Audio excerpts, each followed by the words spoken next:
আমার সারা বাংলাদেশের মানুষের কাছে একটাই প্রশ্ন ভাই, একটু কথাগুলো শুনে যান।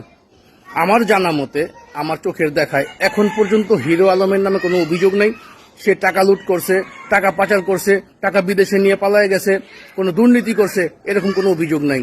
এবং কি তার দ্বারা কোনো মানুষের কোনো ক্ষয়ক্ষতি হয়েছে বা সে তার কোনো ক্ষতি করছে, এরকম কোনো অভিযোগ নেই ভাই। সে জোকার হইতে পারে ভাই, সে পাগল হইতে পারে ভাই, সে তার মতন বাঁচতেছে ভাই, কারো কিন্তু ক্ষতি করে নাই। করছে? আপনারা অবশ্যই কমেন্ট করে জানাবেন। এই মানুষটারে অসহায়ের মতন পিটায় হাত পাতা ভেঙে আলাইছেন কেন ভাই? কেন? কি অপরাধ তার? সেটাই আমি আপনাদের কাছে জানতে চাই। আরে ভাই, এই পৃথিবীর জমিনে যারা দুর্নীতি করে, টাকা পাচার করে, তারা বিলাসিতার জীবন পার করতেছে, কিন্তু এই বাংলার জমিনে এরকম অসহায় মানুষ যারা আছে তারাই কিন্তু মের খায়। কথা রং না রাইট? এই যে দেখবেন বড় বড় নেতারা তাদের পরিবার নিয়ে বিলাসিতার জীবন পার করতেছে, কিন্তু যারা দেশের মধ্যে আছে, নেতাকে পিছিয়ে ঘুরতেছে, তারাই কিন্তু মের খেতেছে। আল্লাহ তাআলা সবাইকে বোঝার তৌফিক দান করুক, এটি আপনাদের কাছে প্রশ্ন রাখলাম। আপনারাই অবশ্যই কমেন্ট করবেন, আপনাদের ন্যায় বিচারটা অবশ্যই মতামত কমেন্ট করবেন। ভিডিওটা বেশি পরিমাণ শেয়ার করেন। আল্লাহ তাআলা সবাইকে বোঝার তৌফিক দান করেন।